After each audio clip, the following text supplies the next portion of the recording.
right hamstring, and we'll see. I know that through the interpreter he's talking that he did this the last 2 days before the All-Star break in Korea. Said a couple days later he was fine. So we'll see. We'll see. You don't ever say fortunate. I said the moral of that story is don't play in the day before the All-Star break. We should have known about it. I know you don't want to say fortunate, but if you're going to have timing of a situation like this, to have it, now the day before. Well, he's got 4.5 days. We'll see. It's kind of good that he's had some history with it, so got an idea. But we'll see. We'll see. So it just happened running up. Yeah, I think I was trying to find out. I think it was about halfway down the line. I thought initially, usually those things have coming out of the box early in the game when there's some moisture in the dirt. But I think it was halfway down the line. Because of the way he hustles up there, did you know immediately because he slowed down, or did you wait for him to come? I was actually looking at the play at second. I didn't. Richie's the one who had to tell me. I didn't even know because I was. You're always in today's game. You're looking at the legality of slides because you got to be on top of it. Tilly today was pretty good for 7. Pardon? I said Tillman today, pretty good. Good. I didn't end up with 5 walks.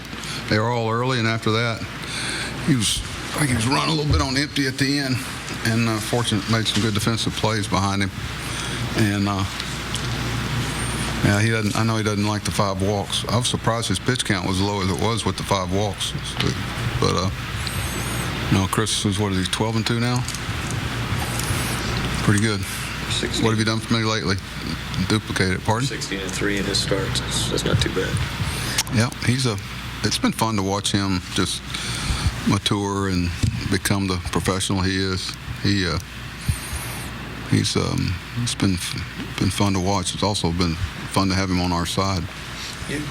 Your guys over the last 3 days walked Calhoun ahead of Trout 4 times. Do you cringe when that happens? No, it's totally intentional. It worked out well for us. No. Yeah, we're fortunate there. I mean, Calhoun's a good player too, and you can tell teams are trying to stack up lineups of right-hand hitters on Chris because he's a neutral to reverse split guy. You're seeing so many of those guys show up in the game now.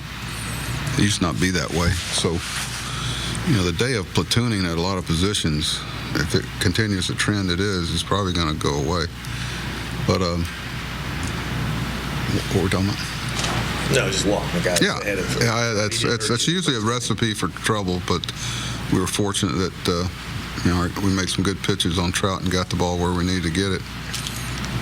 Talked a lot about Britton already, but 27 for 27. Now that was his 100th career save today in a relatively short amount of time. Just how much of a weapon is he? He and Brad, they're not only resiliency, but they just don't. If somebody gets a hit off of them or a swinging bunt or walks a guy, it's all right, next guy, let's go. There's a real professional, competitive approach about it, and they don't. I talk to pitchers all the time about your presentation to hitters, and they present a very confident front to guys. They read that, when guys are pawing around, and it's been fun to watch guys like Brad and Zach and Jonathan and Manny, see them kind of take the experiences and play up to their ability. What's more impressive to you, that Tillman has 12 wins or that he's 10 games over 500? I have to think about it. Not enough sleep. Probably 10 over 500 or what? Or that he has 12 wins. I mean, probably neither surprises me. Not with Chris. He's been pitching that well, and if he hadn't had a couple hiccups there, he'd have been flying out to San Diego too. Quite frankly, I'm kind of glad he is. We're going to give him an extra day coming out of the break. He and Ivani and also Gosman. So we got 75 games left. Gos will pitch first game in New York. Look, you go into the break obviously in first place by a couple games. Anything about the first half that surprised you, or the opposite, that you thought would turn out this way? I didn't come in with any preconceived. I just wanted to make sure that we I know this sounds cliche, as you heard a lot of times. We're just trying to do everything to make sure we're as good as we're capable of being. Are we going to, that's the thing. You want to seek your level and not have some other distractions. And I just talked to them before we split up for 4 days. Make good decisions next 4 days. Remember the pact we made with each other when we left Sarasota, started there. Everybody's counting to bring what you bring. And I think our guys don't dwell on conventionality. This has got to be done on a team to do this. This has got to be done. You've got to have somebody that walks 80 times leading off. You got to have, starters go 7 innings every night. I mean, who says you do? That's why not? We don't always follow a script, but there's some constants that we want to continue to do if we're going to make these 75 games. If we want to get where we want to go. Well, since you set that particular thing at the beginning of the year, saying we just want to be as good as we can be, or meet our potential, have you done that in the first half? Oh, we got another level. We always think we got another level. Help is right here. That's what this group. We're not coveting other people's players, and we're they don't want to hear me talk about what somebody's doing in Norfolk or Bowie. I don't want to. They don't want to hear about some guy that we're interested in, or if we are and want to bring them, that's a reflection. I don't want them to hear their manager talking about that. I tell Dan, you let me know 11th hour, we'll talk about the fit, but right now we're gonna every answer we need to have, we should be looking in the mirror. The All-Star break is one of those times of the season, probably the first time where people start evaluating. You look at the numbers where the first time. Well, Come on, man. It's one of those times. It's one of those times where 2 days into the season, everyone looks at that kind of well, stuff. a few days ago they multiply everything times 2. Right. But when you talk to guys, do you look at them and say, "Hey, be proud of what we've been able to accomplish so far"? Oh, sure. I'm not going to take that away from them. Are you kidding? And we know how many. It's obvious what's ahead of us. A lot of challenges, but we have a chance to play meaningful games. Every day. They were in April. Okay, and so they've earned that, and they want it. They want to be on that, in that cooker. That's the difference between them and a lot of people. Is that I'm not talking about other baseball. I'm just talking about people in general. They want to play. They want to be in the arena and not watching outside in.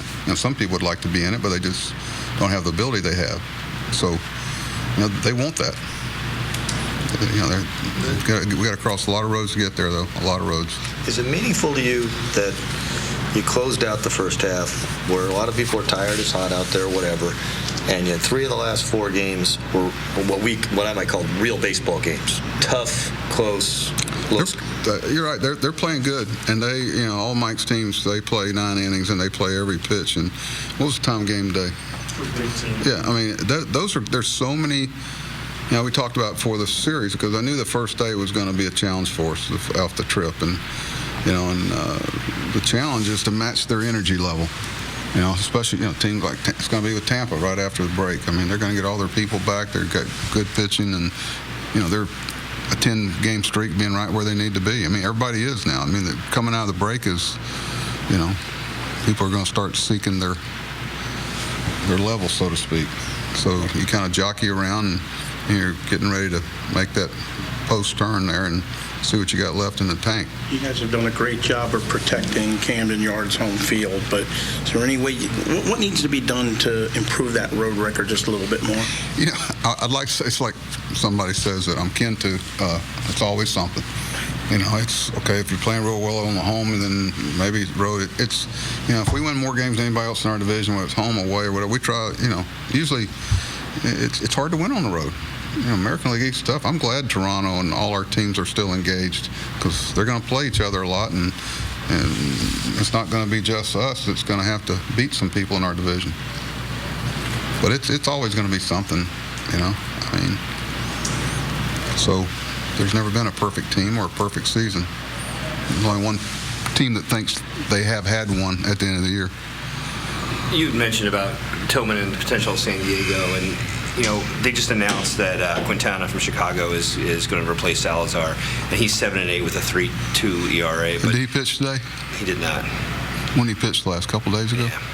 Is that I mean, I guess my question, and maybe they answered it for me there, but I guess my question was, is, pitchers' wins, I mean, seems to be devalued by outside of baseball. But for a manager, I mean, a starter's wins. Either means that you've pitched consistently well and you've gotten deep in some games. And that's something that managers, teammates, coaches really, are drawn to.